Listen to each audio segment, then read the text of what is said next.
All right, so Craig, we've covered the first serve, but now the second serve, where should we go with that one? Second serve, tough at all levels of the game, but certainly at the recreational level. High double faults is something that's pretty frequent, and just a situation where the second serve can get pounded. So what would you recommend in terms of the best serve location? Yeah, the important thing to start with the second serve is that's the real battleground in tennis. You know, it's difficult to make hay against an opponent's first serve. You know, the power of that serve dominates, but against the second serve, that's really where you want to attack more. So the serve location is extremely important, and understanding that the numbers, you know, it's a difficult part of the game. I just came back from Miami last week and looked at the overall numbers, especially on the ladies' side. You know, overall, men are going to win, in general, combined 60% of first and second serve points. For the ladies, it's 54%. So in Miami, they were winning 61%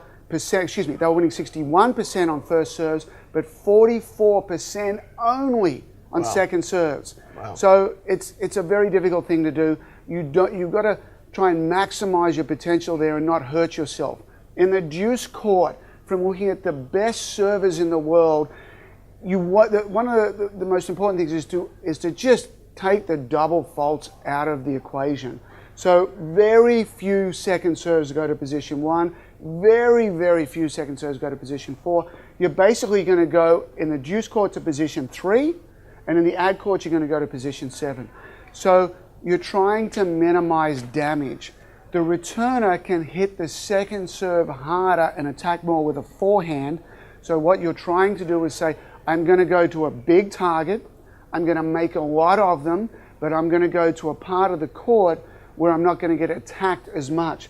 Most second serves, but you know, by far the majority, and this was from the Federer research as well, you want to go backhand jam in the deuce, backhand jam in the ad, you know, bring it in, make them have to step off that ball and try and minimize the pain as much as you possibly can there. So right there, backhand jam. Yes. On deuce and the ad, it would be like that, backhand jam. Yeah. Okay, so keep it away from the forehand is a rule of thumb. Yeah, I mean, there's going to be some exceptions to that. A couple of years ago, I was coaching Rajiv Ram in Atlanta against Leighton Hewitt. And, you know, we thought Leighton's going to serve a lot of 3 and 7. I'd studied Leighton a lot, and that's what he does. On the second point that Leighton served in the deuce court, so the third point of the match, Rajiv gets a second serve. I'm like, you know, the strategy was let's attack, let's chip and charge, or let's come over that. So he's sitting on this one. He's sitting on 3 because that's what Leighton does most of the time. Leighton, a super smart second serve, served out to 1. Right. And Rajiv made a second serve return.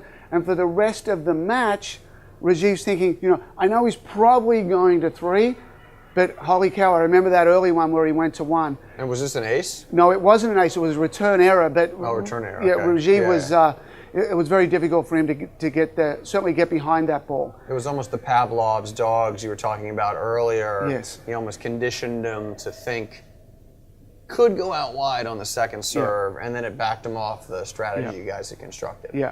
So early on, if you want to mix one out to 1 or you want to mix one down the tee, you can do that.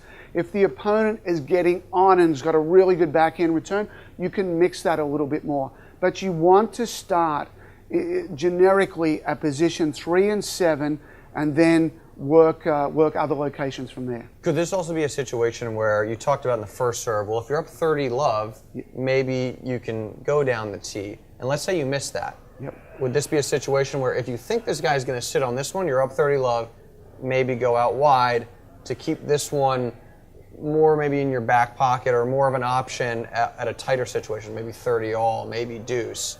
So you planted that seed. Yep. And then on the bigger point, you're going to go for the safer shot. Exactly. When those big points roll around, you know, ultimately most matches are going to be decided by 2 or 3 points. If you've constructed the points well, and you know, at a 30 love or at a 40 love, if you do lose that point, it's not going to hurt you quite as much. That's the time to go to your secondary patterns. So we want primary 3 and 7, but those other ones are still open for business at the right time, which is especially when you're ahead in the score. So it's basically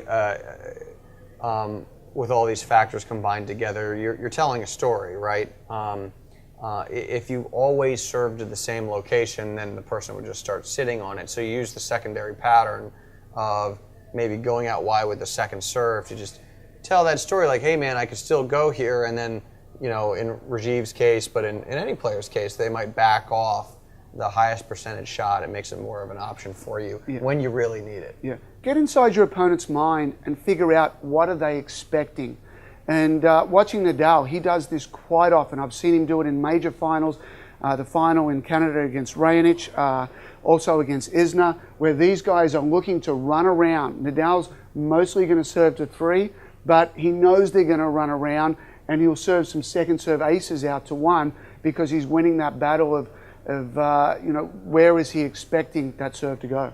Yeah, I've seen that. I'm just, as you were saying that, I'm just visualizing a lot of situations where Rafa will go out wide with that one, or even go tee in the ad court on the second serve. And it's not a spectacular serve, but you see guys, as Rafa's in his motion, they're just shifting over. And then it's just this sort of 85 mile an hour ace. Yep. Because he'd set the guy up, like you're saying. Yeah. So those will stand out, but don't do that all the time. Because you get away with it once doesn't mean you're going to get away with it 7 times. Yep. Reduce those secondary patterns to important times in the match, and certainly when the score's in your favor.